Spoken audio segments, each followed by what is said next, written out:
Dunia ini bukanlah tempat tinggal kita. Tempat tinggal kita yang sebenarnya ada di dalam kerajaan sorga. Rindukah kita pulang ke rumah sorgawi kita? Mari kita nikmati kebenaran firman Tuhan dari seri Renungan Harian Pulang ke Rumah. Selamat menikmati. Judul renungan kita hari ini ialah Sembala Sang Pencipta.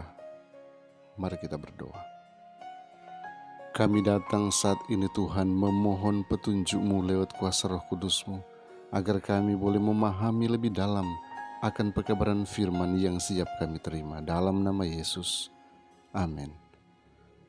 Ayat inti kita hari ini diambil dari Wahyu pasal 14 ayat yang ke-7. Firman Tuhan berkata, "Sembahlah Dia yang telah menjadikan langit dan bumi dan laut dan semua mata air."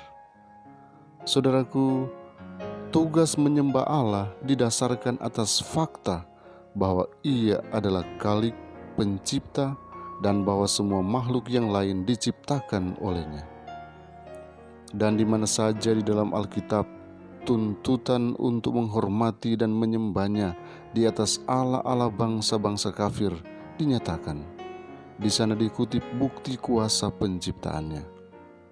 Dalam Wahyu 14, manusia disuruh untuk menyembah Khalik, dan nubuatan itu menunjukkan suatu golongan yang sebagai akibat dari pekabaran rangkap 3 memelihara perintah-perintah Allah. Salah satu perintah itu menunjukkan langsung kepada Allah sebagai pencipta dan Khalik. Perintah keempat menyatakan, "Tetapi hari ke-7 adalah sabat Tuhan Allahmu, sebab 6 hari lamanya Tuhan menjadikan langit dan bumi, laut dan segala isinya, dan Ia berhenti pada hari ke-7.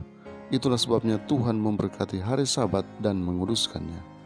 Keluaran 20 ayat 10 dan 11.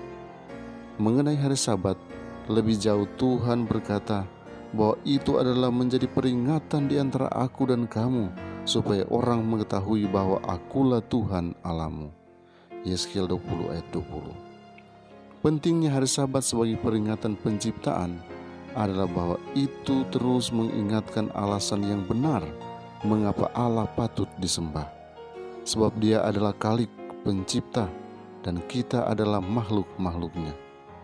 Oleh sebab itu, hari Sabat menjadi dasar dari penyembahan ilahi, karena pemeliharaan hari Sabat mengajarkan kebenaran agung ini, ciptaan dan penciptanya, dalam cara yang paling berkesan, dan tidak ada lembaga atau institusi lain melakukan hal ini.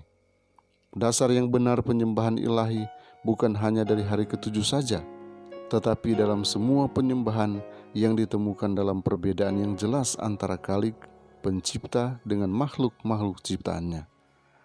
Fakta besar ini tidak pernah usang, ketinggalan zaman, dan tidak boleh dilupakan.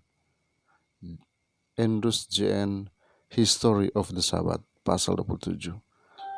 Adalah untuk menjaga agar kebenaran itu tetap berada dalam pikiran manusia, sehingga Allah menetapkan hari Sabat itu di Taman Eden, dan selama fakta bahwa Ia adalah pencipta kita yang menjadi alasan mengapa kita menyembah Dia, selama itu pula hari Sabat itu akan terus menjadi tanda dan peringatannya.